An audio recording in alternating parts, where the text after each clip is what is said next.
apa kabar? Tentunya dalam keadaan sekolah kan. Jadi di sini saya Sandra F. Purba dari MPA 1M02007 akan menjelaskan materi bab 8 mata kuliah pengelolaan pendidikan yang dimana judulnya yaitu manajemen pendidik dan peserta didik.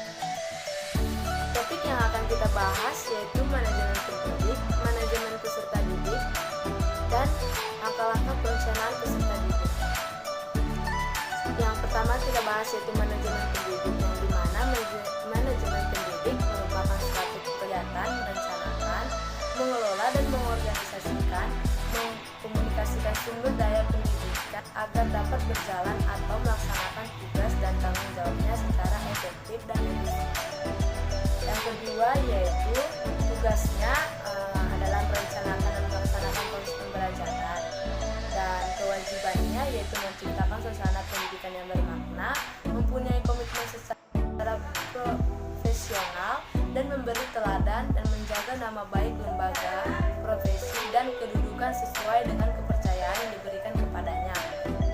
Selanjutnya yaitu hak pendidik, yang dimana penghasilan dan jaminan kesejahteraan sosial yang pantas dan memadai, penghargaan sesuai dengan tugas dan prestasi kerja, perlindungan hukum dalam melaksanakan tugas, dan hak atas hasil kekayaan intelektual dan kesempatan untuk menggunakan sarana, prasarana, dan fasilitas. Yang ketiga, peran pendidik yaitu guru sebagai pendidik, guru sebagai pengajar, pembimbing, pelatih, penasihat, model dan teladan, korektor sebagai organisator, motivator, fasilitator, pengelola kelas, dan mediator serta evaluator. Yang keempat yaitu penguasaan kompetensi pendidik, yang dimana ada penguasaan kompetensi dasar, penguasaan kompetensi pedagogik, kepribadian, sosial, dan profesional. Yang kelima yaitu rekrutmen dan seleksi guru dan staf, yang dimana kriteria dapat diseleksi rasional, ilmiah, objektif, berpedoman pada laporan analisis pekerjaan dan rencana penerbitan pegawai, efisien dan efektif, memperhatikan peraturan dan ketentuan yang berlaku, dilakukan secara objektif dan jujur. 8. Dilakukan dengan profesional. 2. Cara dan metode seleksi yaitu seleksi persyaratan administrasi, seleksi pengetahuan umum, seleksi psikologi, seleksi wawancara, dan seleksi referensi. Yang kedua yaitu manajemen peserta didik, yang dimana peserta didik adalah suatu penataan atau pengaturan segala aktivitas yang berkaitan dengan peserta didik, yaitu mulai dari masuknya peserta didik sampai dengan keluarnya peserta didik tersebut dari suatu madrasah atau sekolah. Langkah-langkah perencanaan peserta didik yaitu forecasting, objektif, politik, programming, prosedural, schedule, and budget.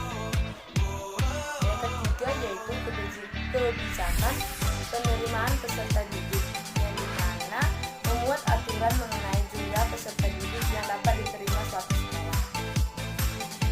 Keempat, sistem penerimaan peserta didik baru, yaitu ada sistem promosi, sistem seleksi, dan berdasarkan penelusuran bakat, minat, dan kemampuan. Yang kelima yaitu kriteria penerimaan peserta didik baru, yang dimana kriteria acuan patokan, kriteria acuan norma, kriteria berdasarkan daya tampung sekolah.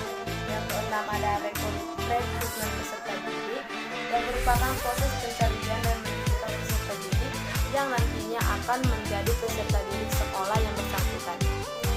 Yang ketujuh ada orientasi peserta didik, yang dimana perkenalan situasi dan kondisi sekolah yang diberikan kepada peserta didik. Dan sampai di sini hasil dari presentasi saya mengenai bab 8. Akhir kata saya ucapkan terima kasih dan bye-bye.